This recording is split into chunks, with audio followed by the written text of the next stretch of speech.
Hello and welcome to Original Soundchat, where video game music is a work of art. On each episode, it's our goal to help you learn about two soundtracks from the world of games, as well as the people, stories, and critical tracks behind them. My name is DeVader. And I'm Peter Spezia. We're brought to you by Anonymous Dinosaur and Rhymes with Asia. It's time to appreciate great OSTs and the games that they come from, without getting too bogged down in music theory.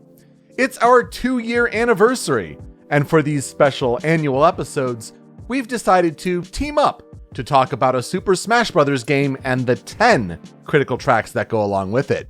This year, it's 2014's Super Smash Bros. For 3DS and Wii U. 2 years! Yay! Woo! 2 years! Woo! Doesn't feel like it. It doesn't, but it is worth celebrating nonetheless. It simultaneously feels like it's been a week and like it's been 600 years. Yeah, I think that's a good way to put it. Joe, how are you doing? What are you playing recently? I have been continuing my way through Ekenfell. That is how it is pronounced. I know now because there's a vocal song in the game that says it. That's how I had to figure out how it was pronounced. It's very, very good. Hey, do you like Harry Potter and wish that it was not made by a terrible person and wish that its diversity was actually in explicit canon and not just something the author said in an interview one time for clout? Ekenfell is a game you should probably look into. I'm in trouble because I have a review game that the embargo is next week, and I haven't started it because I've just been playing Ekenfell. Oh no. It's super, super good. And I definitely recommend it for if you like RPGs and you want something to fill the Hogwarts-shaped hole in your heart. That's really good to know. Let's see, what did I play? I started and beat Donut County, which is now available on Xbox Game Pass.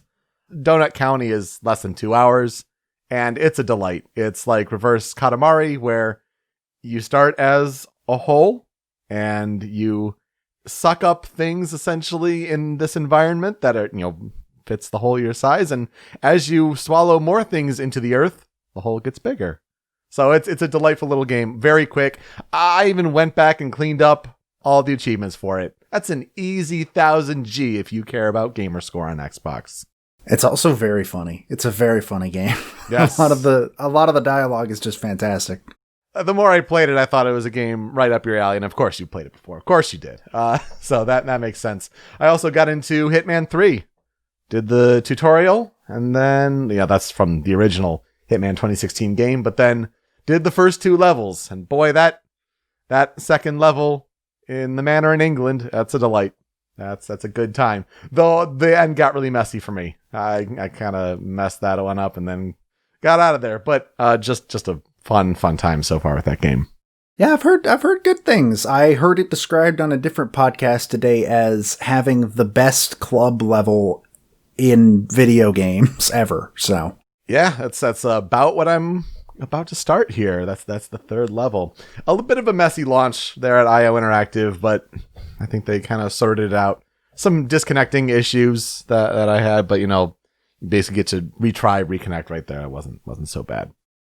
Let's get right into talking about the game we're talking about this week. Like we mentioned at the top, every anniversary so far, starting with last year, we talked about Super Smash Bros. Brawl. We're talking about Super Smash Bros. For 3DS and Wii U. Why move on? Why not go back to Melee? Melee deserves if we hit 4 years. Well, yeah, we don't really have a plan after Ultimate. Melee also could just be its own episode, because I looked at the list of composers we haven't talked about that worked on this game, and the main composer behind Melee happens to be one of them. Yep. So maybe we should bring that at some point, one of us. At some point, but you're right, that was before the soundtracks became an anthology of Nintendo music. So of course, when we get to the top 10 critical tracks, they will be remixes that are specific to 3DS and Wii U, but let's be honest, to Wii U. I feel like 3DS is kind of mentioned as an afterthought here. It was a smaller game, didn't have as many songs in its soundtrack. Once you got to Wii U, the My Music section ballooned up. It opened up, had many more songs available. Yeah. So let's talk about how this game was made and when it came out and all that stuff. First of all, I think I speak for everybody when I say it's the most boringly named game in the series. Oof, yeah. Like just the whole series. How did you go from Melee to Brawl to Super Smash Bros. For 3DS and Wii U? Like, I hate the name. The community kind of collectively refers to them as Smash 4. And by that, I mean they refer to Wii U as Smash 4, and most people forgot 3DS existed after Wii U came out. So that's basically how that went. Super Smash Bros. For 3DS was released in Japan on September 13th, 2014. North America and Europe got it on October 3rd, 2014. And Australia released the following day on October 4th. I forgot about this. Wii U released in America first? Like before anywhere else? I completely forgot this was the case. It came out November 21st, 2014. Europe would then get it on November 28th. Australia on November 29th. And then Japan would have to wait a week even from there to get it on December 6th, 2014. That is bizarre. Yeah, but do you also remember what else launched on November 21st? That was, before Black Friday and all that? I don't think I do. It was a big Nintendo day. Not only was it Smash Wii U Day, it was Amiibo launching. Ah, yeah. And on the handheld side of things, Pokemon Omega Ruby and Alpha Sapphire. I forgot that came out on the same damn day. It was an expensive day. Ooh, boy. Yeah, that's a lot. So, it was developed by Sora Ltd. And Bandai Namco and published by Nintendo. This was the first of what would become 3 games that Bandai Namco worked on. They did 3DS and Wii U, and of course they then came back and helped with the development of Super Smash Bros. Ultimate. And like I said, collectively referred to as Smash 4, which I think is just what we will say from now on. So, they're essentially considered to be the same game. Like, they were developed to have parity with each other. But again, once Wii U came out, nobody was playing 3DS anymore. On the roster, there are 37 veterans. That includes, at launch, Mario, Donkey Kong, Link, Samus, Yoshi, Kirby, Fox, Pikachu, Luigi, Ness, Captain Falcon, Jigglypuff, Peach, Bowser, Sheik, Zelda, Dr. Mario, Falco, Marth, Ganondorf, Mr. Game & Watch, Meta Knight, Pit, Zero Suit Samus, Wario, Ike, Charizard, Diddy Kong, Sonic, King Dedede, Olimar, Lucario, Rob, and Toon Link. And then, this is also the first game in the series to feature DLC, and in terms of veterans, added as DLC were later Mewtwo, Roy, and Lucas. Of course, cut from the game were the veterans, the Ice Climbers, Solid Snake, the other 2 Pokemon from Pokemon Trainer, being Ivysaur and Squirtle, and Wolf. Snake and the Ice Climbers being cut, apparently, I didn't know this until I read it on the Smash Wiki, that makes them the first and so far only time an entire franchise had been cut out of a Smash game. Oh, yeah, I guess that makes sense. And it was always interesting at the time that, people, I think rightly so, blamed the Nintendo 3DS version for why the Ice Climbers had to be cut. Because if you started adding, dual characters multiple times, that really starts to chug the performance, and generally why they were cut. Yeah. In terms of newcomers, the game had 21 of them. There was the Villager from Animal Crossing, Mega Man from Mega Man, the Wii Fit Trainer, Rosalina and Luma from Super Mario Galaxy, Little Mac from Punch-Out, Greninja from Pokemon. The 3 Mii Fighters made their debut in this game, being the Brawler, Sword Fighter, and Gunner, Palutena from Kid Icarus, Pac-Man from Pac-Man, Robin from Fire Emblem Awakening, Shulk, Bowser Jr., Duck Hunt, and Lucina from Fire Emblem Awakening, and Dark Pit. That would be Shulk from Xenoblade Chronicles. Oh, did I say Fire Emblem Awakening? No, I think you just passed by Shulk in general. Yeah, people know who Shulk is, right? People know who Shulk is. Yeah, I have to explain that Pac-Man is from Pac-Man, but people know where Shulk... Yes, it was Shulk. In terms of DLC, 4 newcomers were actually added with that being Ryu from Street Fighter, Cloud Strife from Final Fantasy VII, Corrin from Fire Emblem Fates, and Bayonetta from Bayonetta. That's a hell of a lot of newcomers, to be honest. But honestly, it was kind of what you needed after Brawl, and then you have a more powerful system in the Wii U. I mean, by all means, add more characters. Just a shame that some had to be lost along the way. Yeah, it's really weird also to look at why. So, the game itself was originally announced by Satoru Iwata in June of 2011. But when I say announced, it was him standing on a stage and going, yeah, there'll be a Smash Brothers. And that was literally it. And it was reported to be news to Masahiro Sakurai. Yeah, apparently he was in the audience when Iwata was like, yeah, Sakurai is going to make another Smash Brothers. And he was like, I am? So that's a lot of fun. I don't know if that's a true story, but I choose to make that a true story.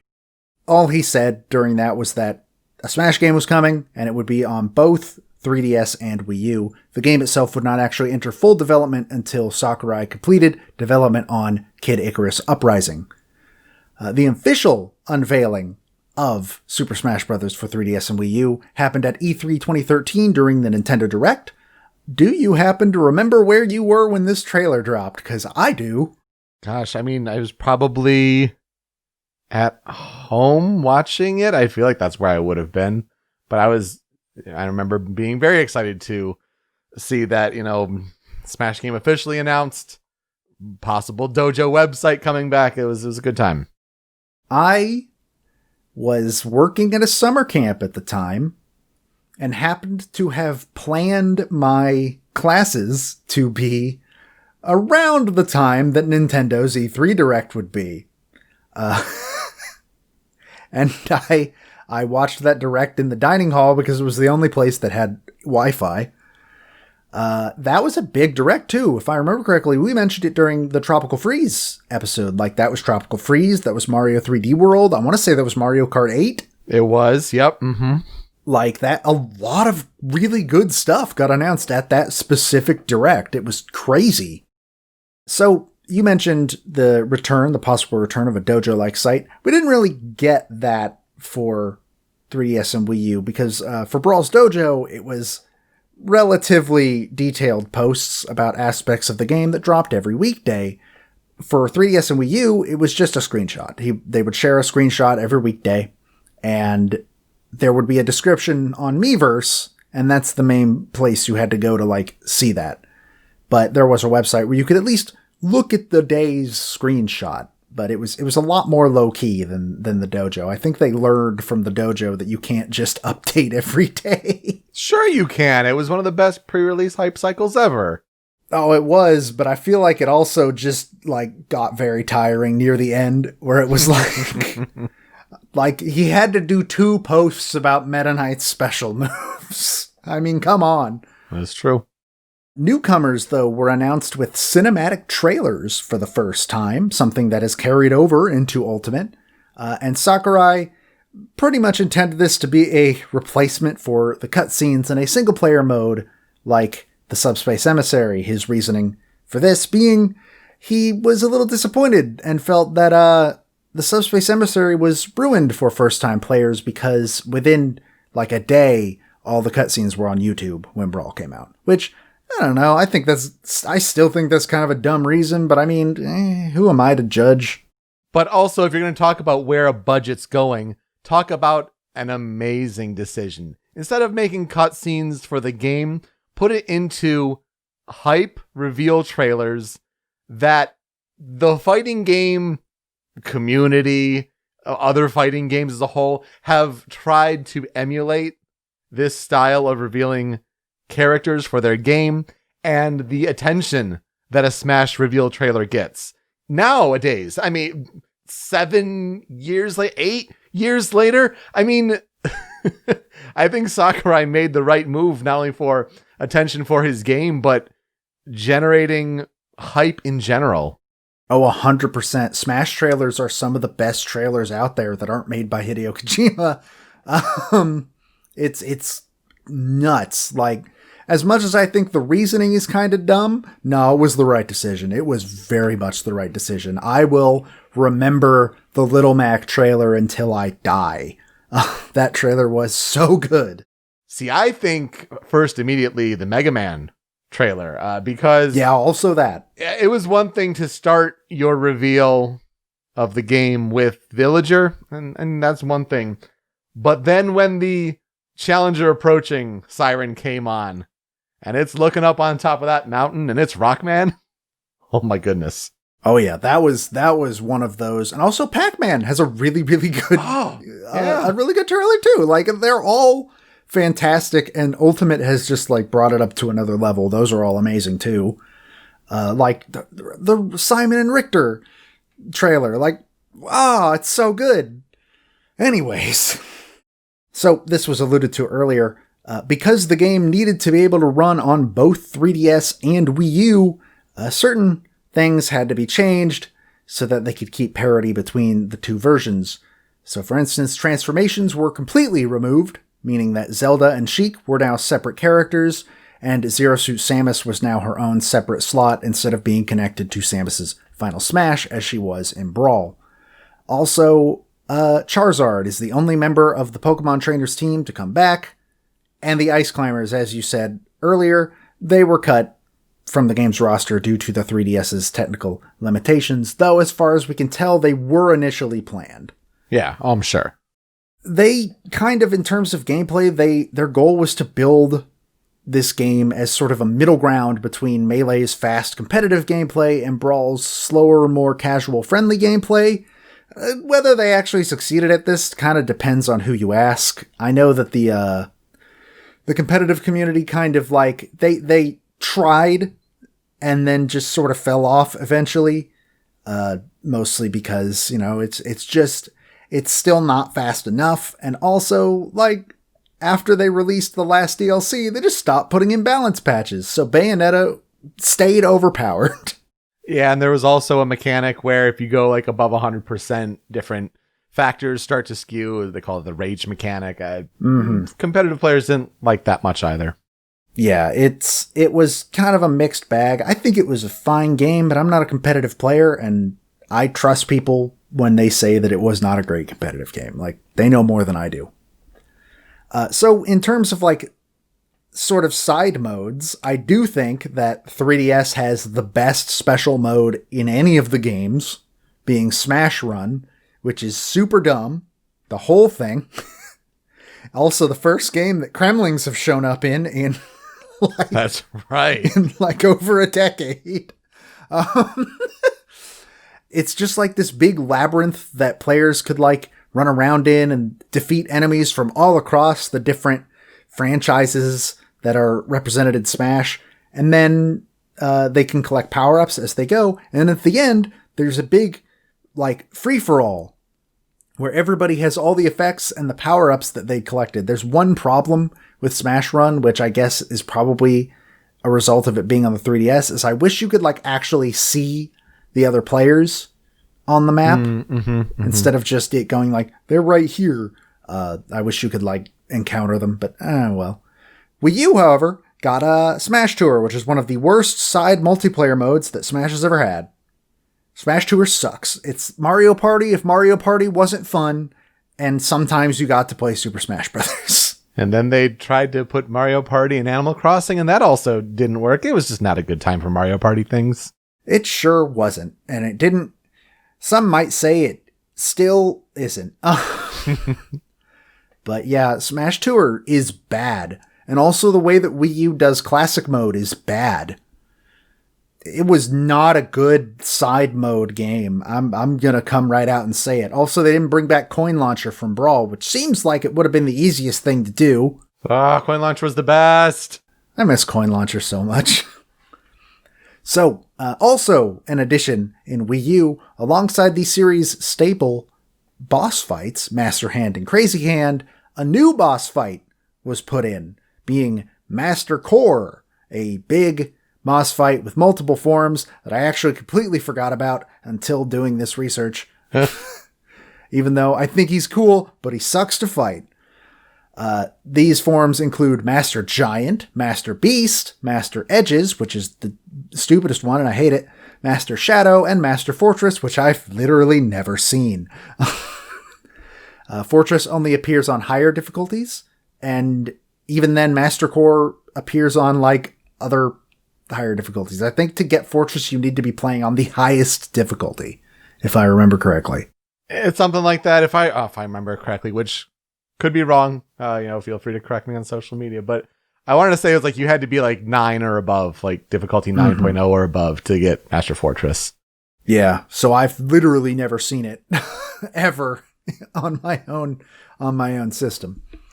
There are also multiple stage-based bosses, which was not really a thing that Smash had up to this point. Cruelly, the first one we were ever shown was Ridley from Metroid, who even got his own stock icon if you were the one that killed him, which was absolutely hilarious. He shows up on Pyrosphere. You have Metal Face from Xenoblade Chronicles showing up on Gar Plain. You have the Yellow Devil on Wily Castle, which is the only reason why Wily Castle with hazards on is a nightmare and the worst stage. Also, the characters of Dark Pit, Dr. Mario, and Lucina were initially planned as alternate costumes for Pit, Mario, and Marth respectively, but Sakurai felt that they each could have variants that made them unique, such as Dark Pit's Final Smash or Dr. Mario's Mega Vitamin move, so they were then upgraded to standalone characters. But in reverse, Alf from Pikmin 3 was apparently initially planned to be his own character who would use Rock Pikmin, but for some unknown reason, he was downgraded to be an alternate costume for Olimar. So it goes both ways, apparently. A time before Echo Fighters. A time before Echo Fighters. Even then, even with Echo Fighters, he still didn't get to be his own character. Right, huh? Interesting. In terms of unused or cut content, which I always find really fun to look into, there is data to suggest that a character from Rhythm Heaven was at one point under consideration, but was eventually cut. I think the most it is like there's a series emblem that could be Rhythm Heaven, and it's near where all the other fighter emblems are, and that's like the shakiest evidence we have. Meanwhile, Takamaru from the mysterious Murasame Castle was under consideration, but Sakurai decided against it due to a lack of international familiarity, and probably a lack of Japanese familiarity too, let's be real. That game was an NES, was a Famicom game. Fire Emblem Awakening's Chrom was hilariously initially considered, but Sakurai decided that he offered nothing that Marth or Ike didn't already offer, which is absolutely hysterical when you look at Lucina. And the decision was instead made to include Robin, the main character of Fire Emblem Awakening, with Chrom as part of their final smash. And there's that moment in the trailer where maybe I'll get my chance next time. No, Chrom. You get it today. Because he's still part of the final smash too. That's the stupidest part. He didn't even lose that. Yeah, rework that final smash, jeez. Tekken's Heihachi Mishima was also in consideration early on, but Sakurai figured that it would be really hard to implement that man's moveset and methods of movement, so the Bandai rep was then shifted to Pac-Man. Rightfully so. Yes. It's I think Pac-Man fits a lot better. Heihachi is cool, and I think some Tekken representation would be cool, but man, you're putting Mega Man in this game, and Sonic, and Mario, and you have Bandai, with you, and you're not going to put in Pac-Man? Really? That's not the first place you go? Come on. Data suggests that a stage based on Kirby's Epic Yarn was initially planned, but it was reworked into the stage The Great Cave Offensive and turned into a bad stage. Boo! I hate Great Cave Offensive. It's so bad. It's terrible. This was likely because it had too many similarities to the Yoshi's Woolly World stage.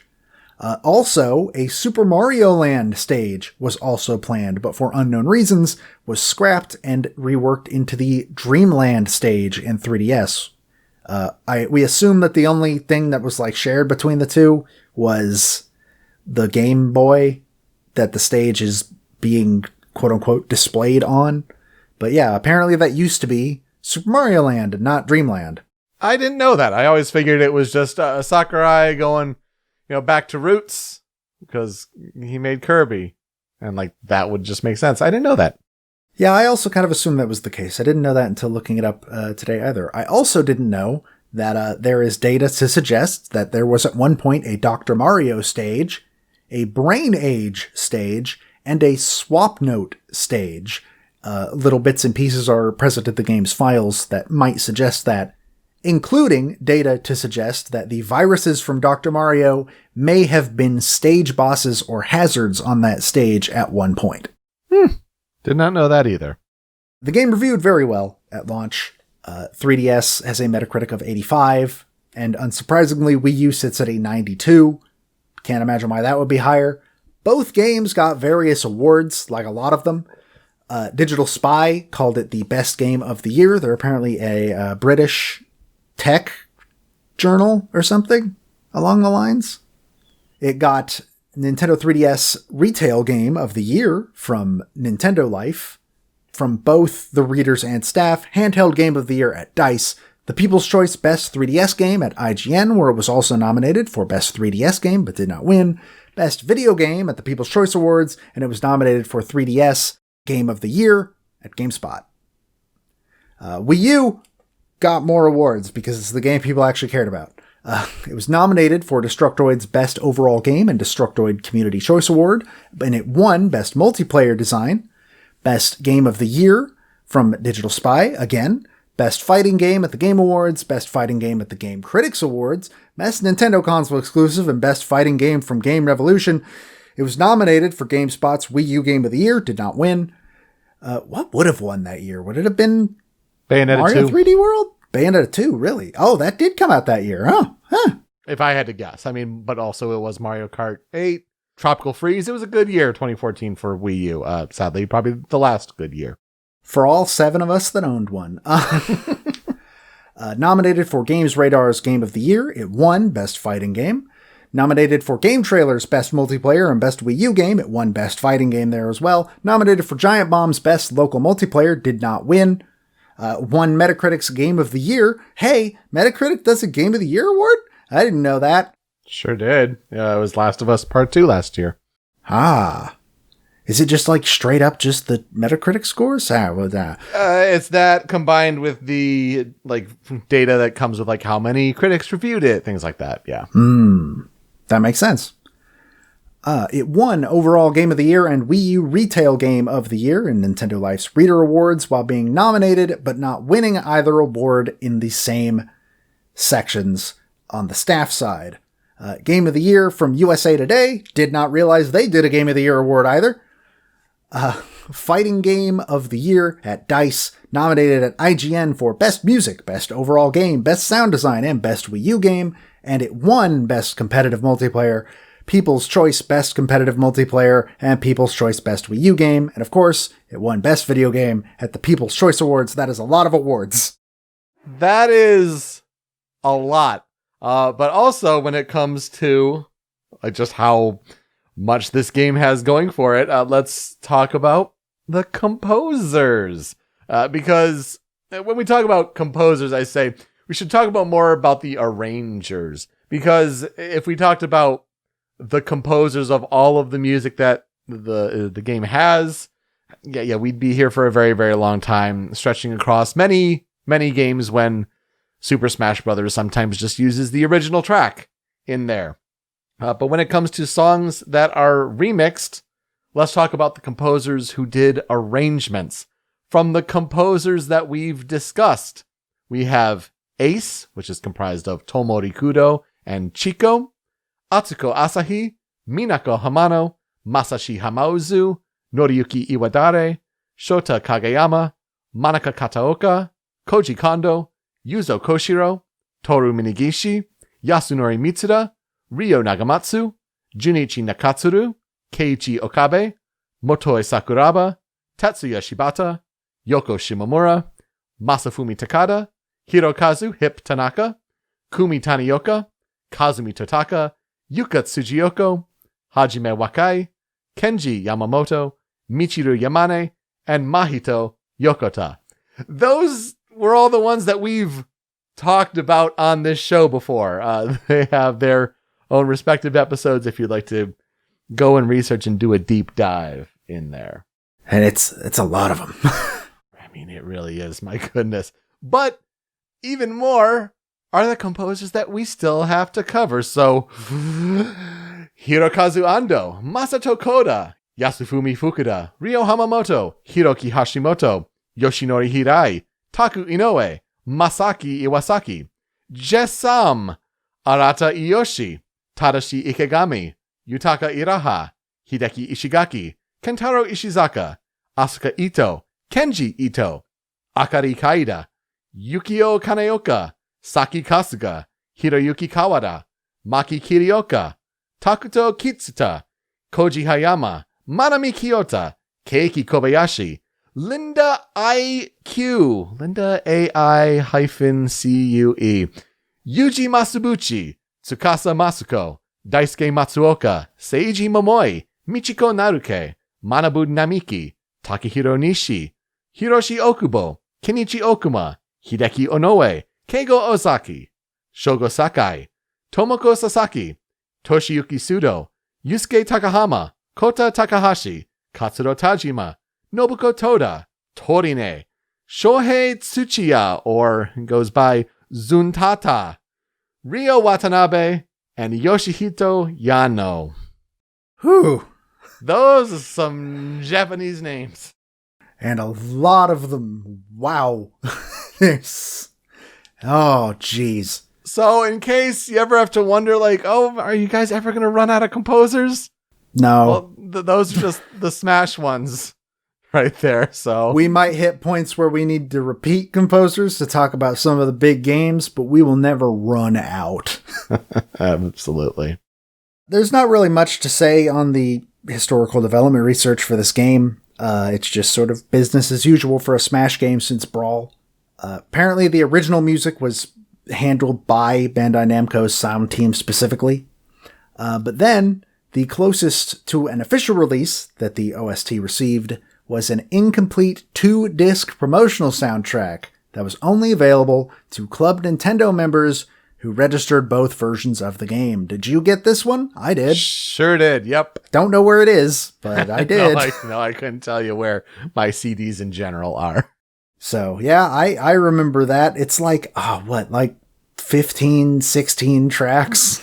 On each, yeah, it's something like that. Yeah, on each disc. So, like, probably not even like 15% of the music on the soundtrack, but like, it's better than nothing at some point with Nintendo. That's the most you gotta hope for. This is true. When it comes to the 10 critical tracks, we each put top 10 lists together, what we think are like our favorites, like the critical tracks here, so to speak, and then put a top 10 list together based on that data, kind of like what we do for our best of episodes. But then we have some honorable mentions, some cutting room floor tracks, 3 apiece at the end. So let's get started. Number 10, this is Full Steam Ahead.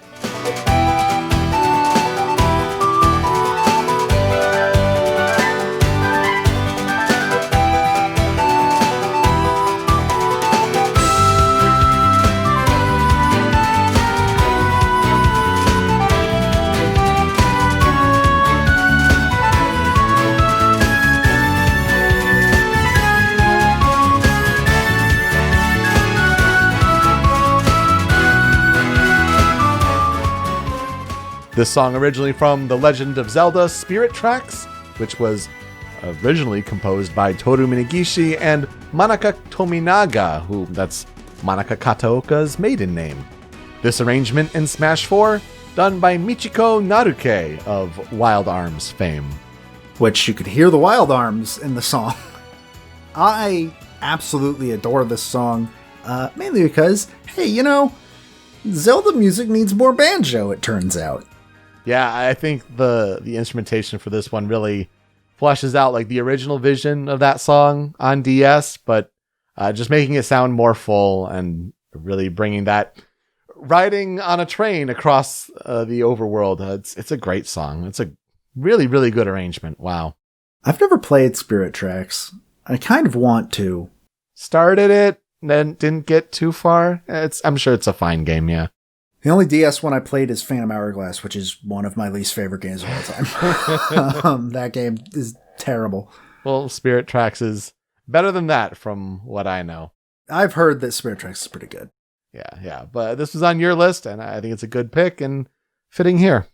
Yeah, it's just, I think this was one of the first songs that came out of the site, because the site still did post like little snippets of music every once in a while, and this was one of them, I know for sure. I think it was one of the earlier ones. And it's very fun. Also, Leave It to Me. There's the obligatory Leave It to Me joke. Cool. All right, let's move on. Coming in at number 9, we have Ken Stage.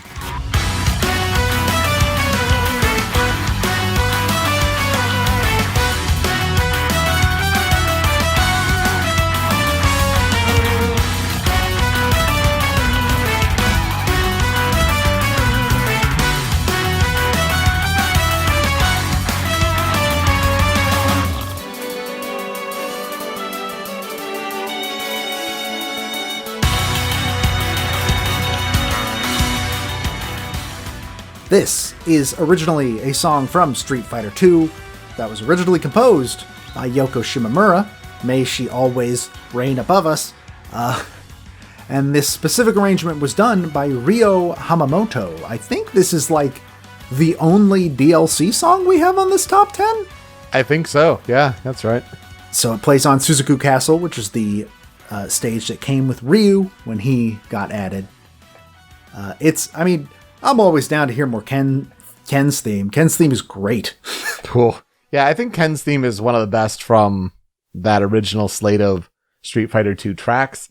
And the love it's given in this arrangement is so good. This was on my list for sure. I really love how it got brought back and used when Ken ended up being revealed for Super Smash Bros. Ultimate. It was really the right song there. Also neat just how a lot of the original tracks from Street Fighter were included in this game, but as far as arrangements go, it's this one for sure that stands out. I think I prefer Street Fighter V's version. Sure, yeah, if we're talking about comparing those, I would agree with you. Which I know is the basic answer of, I like the one that's more rocky. But no, this one's really good. It's kind of hard to make a bad version of Ken's theme. I just always think of Ken's theme being mashed up with Misery Business from Paramore. It's just one of the great mashups of all time. Number 8 on our 10 critical tracks. This is Battle Trainer Battle from Pokemon X and Y.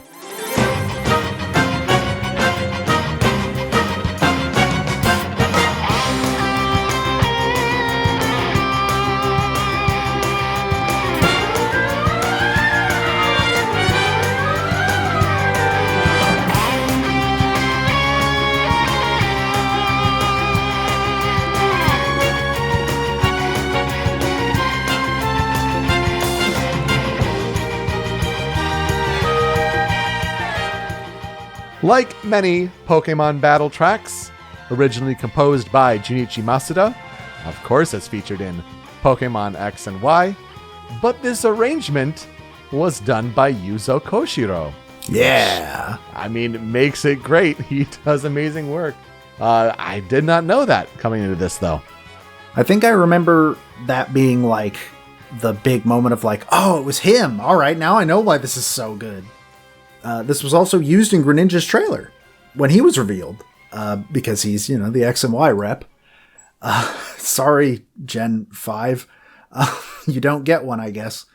I have a part of this song that I love, like, to death, which is, I think, would you call it a bridge? I don't know. But it drops out some of the instrumentation and does the dun dun dun dun dun dun dun, and then a small like counter melody is the da da da da da da da da. Oh yeah, for sure. Yeah, that part of the song is fantastic. This whole song is just great, and I think actually made Greninja's reveal trailer. Was Charizard revealed in that trailer too? I think he was. Sure was. Yep. He was revealed to be coming back. So yeah, that just bands together and just it's a good song. Sometimes Pokemon battle tracks, like whether it's trainer battle, wild battles, they're not necessarily given all that love, but even like on their base level, They could just slapped it in this game and it'd be fine, I guess. But this really just brought it to the next level and like gave it the full orchestration instrumentation that it deserved. Add in the electric guitar, chef's kiss, so good. Mm-hmm. Following that, at number 7, we have Final Destination version 2.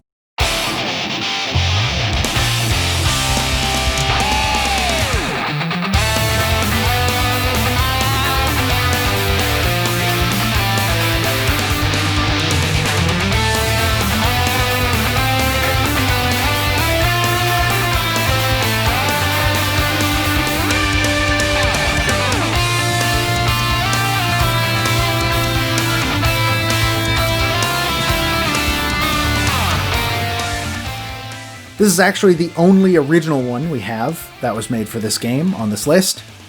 It was composed and arranged by Junichi Nakatsuru, I think. I believe you're right.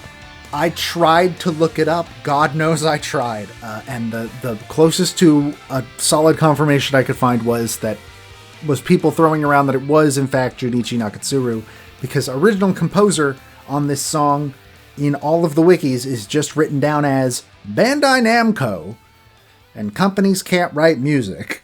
I think Nakatsuru is credited as doing the main menu theme for Smash 4. Mm-hmm. And this being a rock take on that, it makes sense that you'd give the composition credit to Nakatsuru. But yeah, we had to include a version of the menu theme in some form, and I just really like this one, especially how it starts in the beginning with that heavy rock riff, and it just goes for it. So cool. I just really love the Wii U and 3DS main theme. Mm-hmm. I think it's probably my favorite main theme in the series. Melee and Brawl give it a run for its money. Lifelight is pretty good. I could not even whistle there's barely a main theme of Super Smash Bros. 64. There is, but it's probably down. Bop, bop, bop, bop, bop, bop. But Wii U's just has this sort of oomph that a lot of the others are missing, because it's just especially at the beginning with the dun, dun, dun, dun, dun, dun. It just feels heavy and like, oh man, it's happening. And so I think that I like Brawl's Final Destination a tad more than this one, but this is a very close second. Mm-hmm. It's a real good one, and I think if this is at 7, the upcoming ones are really good. Let's get to number 6 then. Speaking of really good, this is Jogging/Countdown.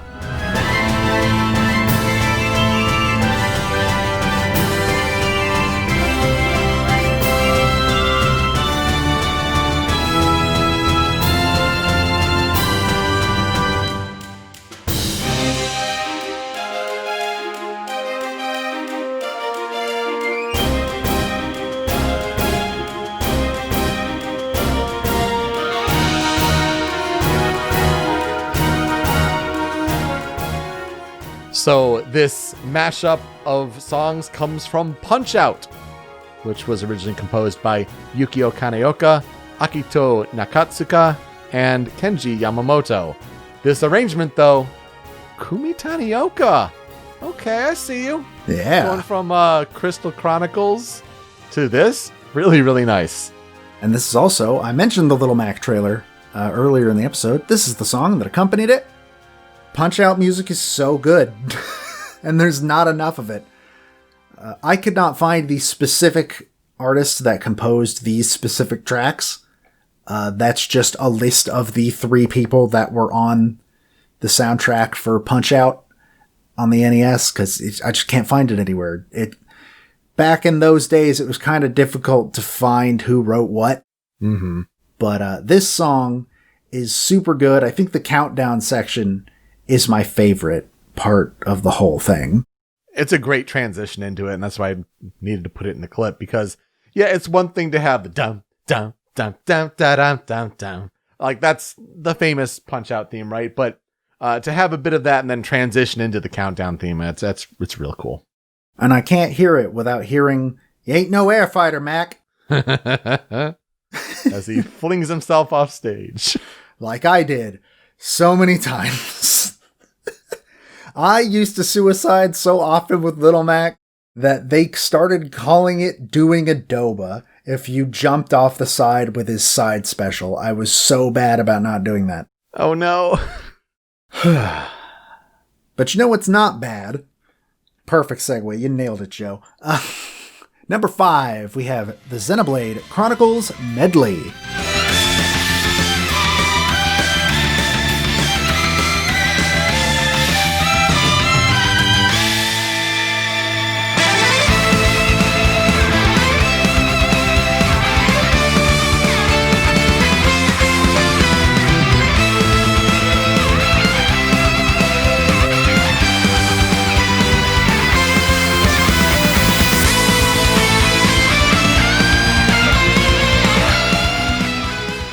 This is, of course, as you might have guessed, originally from Xenoblade Chronicles, a medley of music from that game, if you would.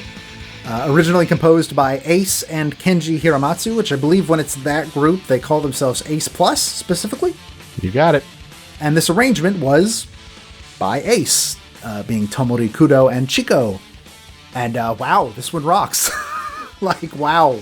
Yeah, I didn't want to put the part in the clip where it's mechanical rhythm and you will know our names. Like, those play it pretty close to the original orchestrations, arrangements, all that. But to have Gower Plain be so amped up. And there's another boss battle track. I'm trying to remember exactly what the title is. But those are just really amped up to kind of match the energy of the other two. And so I think they did a great job to have a kind of pretty seamless medley overall here. I mean, it's one of my favorites for sure because just the collection of music in the medley is fantastic. I think it goes between those 4 tracks. And I don't think I ever would have pegged Gower Plain as being a song that worked really well in like rock. Just not something I would have considered. Yeah, and you have like the wailing electric guitar. Da, da, da, da, da, da, da, da, da. Like, oh, it's what could have been just, violin. Like, now we're going to just shred electric guitar in there. Fine. I respect it. I'll take it. It's great. Number 4, as we get closer to number 1. Number 4, this is Menu Melee version 2.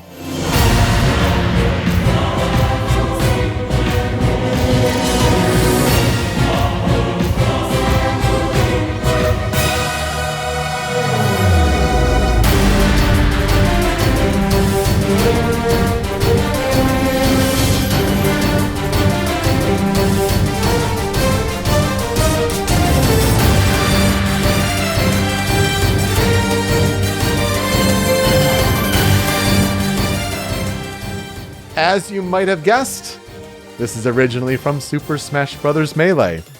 Originally composed by Hirokazu Ando, this arrangement is from Nobuko Toda. And wow, this one could easily slip under the radar and you may not ever notice it on like a Final Destination or whatever, but when you find it and it hits you, the epic scale that Melee Menu 1 version song is taken up to. It's intense. It's amazing. I love it. And to be honest, I had forgotten about this song when I made my top 10. I saw you put it on yours and then I saw it make it onto the final 10 and I was like, wow, I sure left that off. Cause it's so good. It's the best version of this song there's ever been. It's amazing. And that is saying something. So, yeah, it could have been higher. It could have been higher. And it's so good. But these 3 are also just fantastic. I think I still would have said, like, because these 3, we are now hitting the ones that were, like, on both of our top 10s. Correct. So I think that being in the top 5 is very admirable in general. But these 3 are the ones where, without even consulting each other, we both kind of agreed that, yeah, these are the ones. And that's starting with number 3, Mega Man 2 Medley.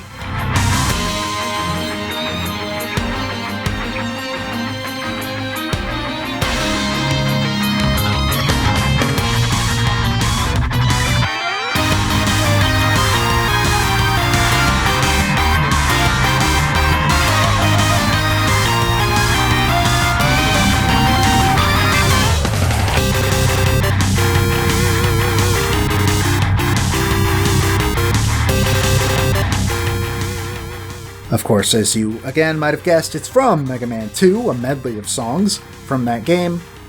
This music was originally composed by Takashi Tateishi, but the arrangement that you heard is by Ryo Hamamoto. Wow! He just does great work with guitars, honestly. It's a really similar sound if you think about it to that Ken stage, to be honest. So it's like, yeah, keep using that electric guitar. Also alongside the original 8-bit music, it's so good. Mix in that title theme, mix in the Wily stage 1. I wish they had more songs, to be honest, from Mega Man 2, but if you're gonna pick 2, yeah, it's gonna be those 2. And yeah, just memories back to the Mega Man reveal trailer, especially when it goes back to the CG of him charging up that down smash. Mm-hmm. And, so good. Just a lot of great memories associated with that trailer with this game. It had to be here for sure. Yeah, it's just, I mean, it fits that Mega Man 2 music would fit really well to being turned into rock music. But, oh man, he knocked it out of the park with this one. Number 2, this was your number 1 pick. It was a bit further down on my list, but your number 1 pick here. This is Pac-Man's Park / Blocktown.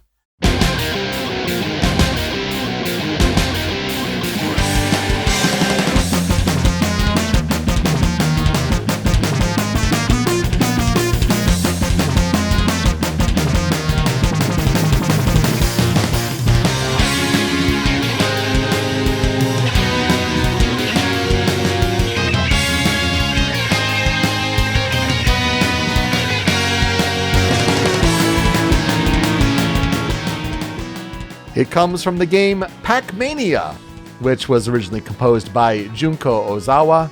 The arrangement here by Yuji Masubuchi. And it's the best Pac-Man song, at least for sure. It's the only good thing about Pac-Land. There is nothing else that redeems that stage, and I'm glad I could put this song on custom stages because I don't like Pac-Land, and if you like Pac-Land, you're wrong. You don't have functioning eyes. It's so ugly and it's terrible to play on, and it's the worst stage that Super Smash Bros. Has ever had. I mean, that's saying something with some of like Rumble Falls 75M, some of these other bad stages. To be honest, I'd rather play Rumble Falls than ever look at Pac-Land ever again. I'm glad Rumble Falls never came back, or Icicle Mountain ever came back, but Pac-Land is offensive to me as a human being. Fair. But this song is really good. It was also the music that was used in Pac-Man's reveal trailer. So this is definitely the one that stands out, and you're right, that Pac-Man trailer is so good. I had it lower on mine, but when it comes to, we both agreed it's in the top 10 out of all of the Smash 4 remixes. I mean, that's certainly telling. I think it might just be my favorite because I mained Pac-Man in Wii U. Oh, okay, and that's a good reason, yeah. And so we're finally here at number 1. While number 2 is my favorite song in the game, I think it's easily agreed upon that this is the best song in Super Smash Bros. For Wii U 3DS. It is Gerudo Valley.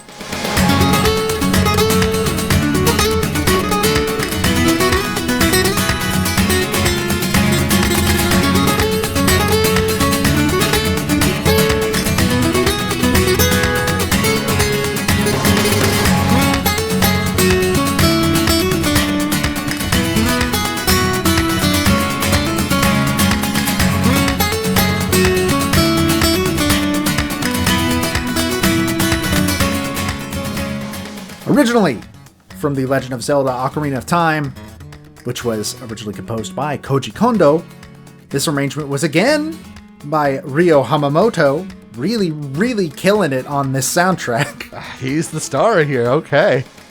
This is one of the best versions of Gerudo Valley there has ever been. It's so good.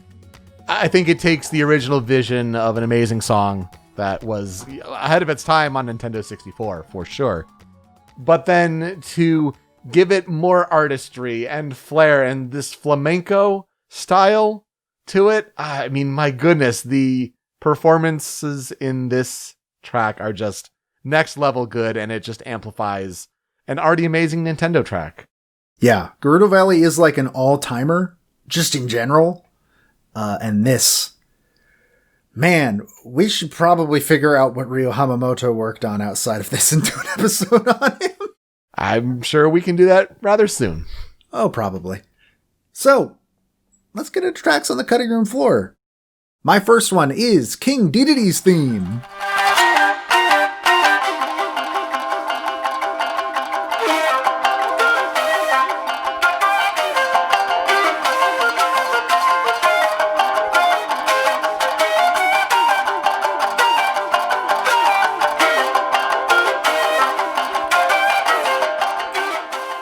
Song originally from Kirby's Dream Land, composed by Jun Ishikawa. This arrangement is by Hideki Ishigaki and Hideki Onoe, or as they go, Hide Hide, or Hide Hide, probably Hide Hide.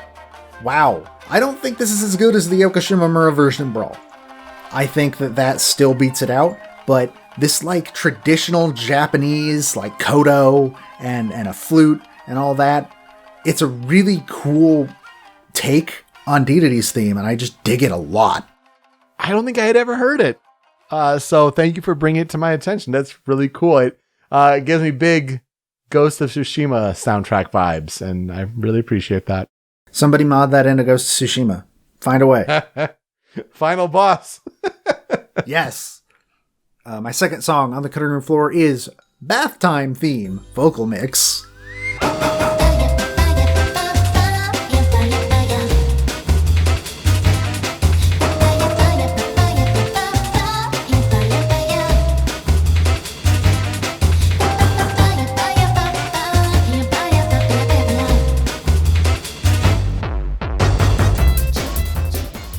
If this song doesn't make you smile, you have no soul. It is from Nintendogs, originally composed by Hajime Wakai. This one was arranged by Masato Koda with Ririka. I just like this song. It's weird. It's super weird. Also, I just like reminding myself that there's a Nintendogs stage. Oh yeah. It's bizarre. And just the infectious energy of papaya, papaya, papaya. Like, yeah, you can't beat that. It almost feels like something out of Katamari. Almost. I see that. I could see this song in a Katamari game. Lastly, on my cutting room floor is jungle level jazz style.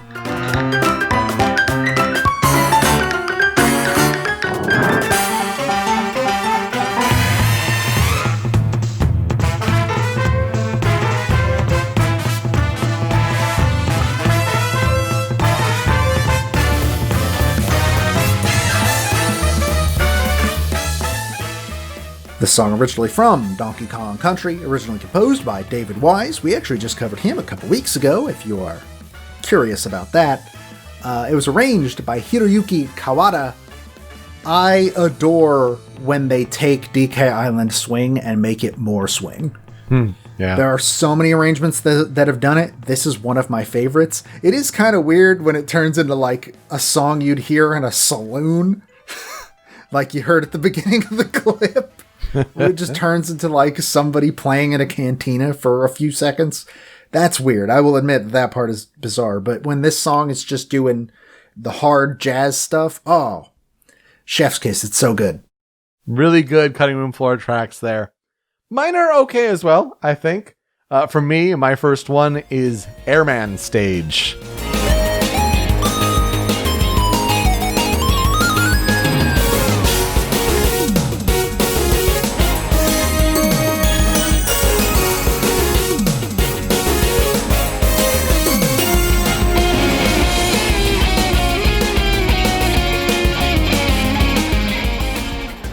Just a classic theme from Mega Man 2, originally composed by Takashi Tataishi.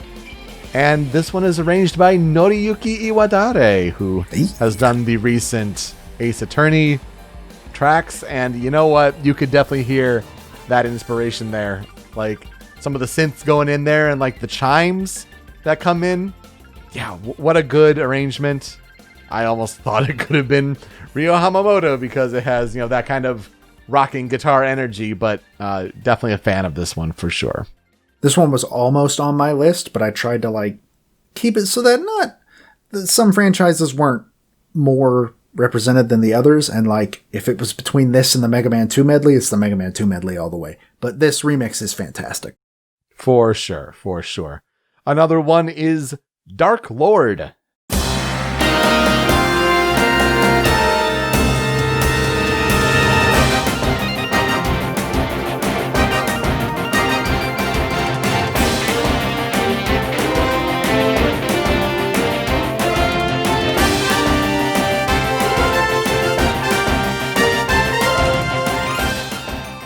This comes from Find Me 2, because I forgot there was a sequel to Find Me. This was originally composed by Daisuke Matsuoka, and he also arranged this track. And it just gets right into it from the beginning, intense energy. And it was one that I discovered on this Smash 4 soundtrack, and I'm like, I don't know what it's from, but I love the energy. It's great for a Smash battle. And then you found out it was from Find Me 2. Exactly. And I assume confusion was abound, as it was for me, because this song came from Find Me 2? It could be from a Final Fantasy game, but no. Find Me 2. The other one that'll wrap up my cutting room floor tracks is The Valedictory Elegy.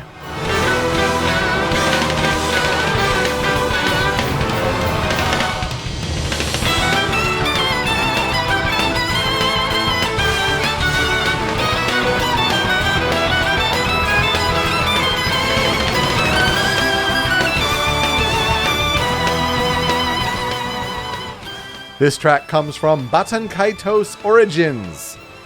It's not the true mirror from the original Baten Kaitos, but you know what? It's still a good track.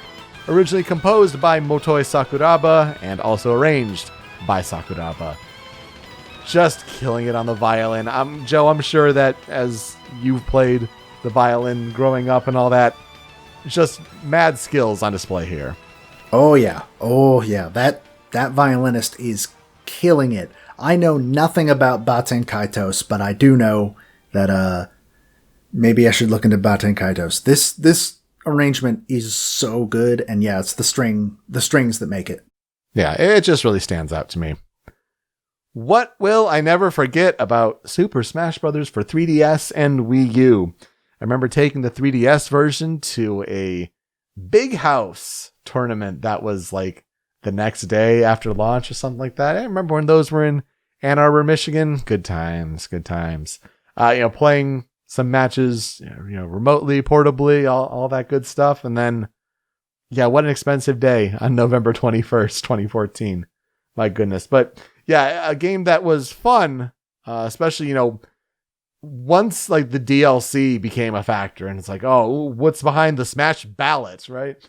The Cloud trailer is an all-timer. I mean, my goodness, talk about, building reaction culture around these Smash trailers and how Cloud really came out of nowhere. I remember shouting audibly, "What?" when Cloud was announced. And that's a trailer where if you know video game music, you see that coming way earlier than everybody else does. It's a really cool reveal. I think overall, I remember it most for those reveal trailers, because that really established a precedent that would continue into Ultimate. And even as we're, 3 characters left as of time of recording, still to be revealed in Fighter Pass 2 for Smash Bros. Ultimate.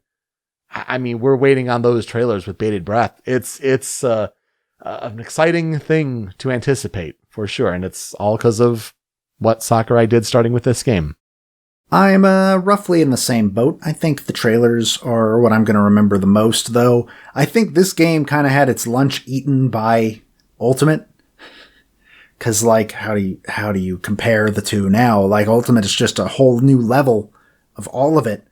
But for me, I remember driving to go pick up Smash 3DS in a GameStop that was 20 minutes away from our apartment, because otherwise we had to like go to a city GameStop where you got to park on the curb, and I just didn't want to do that at night. So we went and picked up 3DS and played it for a good like week, almost nonstop. I remember the demo too on 3DS. Oh yeah. Where Ben, my roommate, made a document about like, I've figured out how to play Villager. I have found the way. So that was a lot of fun on that. But then for Wii U, a tradition I brought over when Ultimate came out is we just had a bunch of friends over to play for like 4 hours, and we did a tournament and we streamed it, and it was fun. And I think that was the last time I had a big group of people playing Smash Wii U. I think the only other time was when we were visiting you a couple years later. But yeah, it's just, it's Smash, man. It's not the best Smash game. I think Ultimate has now crushed it into dust. Mm-hmm. But it's still Smash, and it's just fun. It's a good game. A game certainly worth revisiting on our 2-year anniversary of original Soundchat. So that will do it for us this week. Thank you so much for listening. You can find me on Twitter at PeteSpeakeasy. Joe is over at Thirobaga. The video version of the show is on the Rhymes with Asia YouTube channel, but it's that MP3 podcast version that you want. Hosted by Anonymous Dinosaur at anondino.squarespace.com. That's where Joe's other podcast, Smasherpieces, is hosted. And they just put up their Banjo-Tooie episode, the longest Smasherpieces episode to date. By like 2 minutes. Of all the games to beat Mario 64.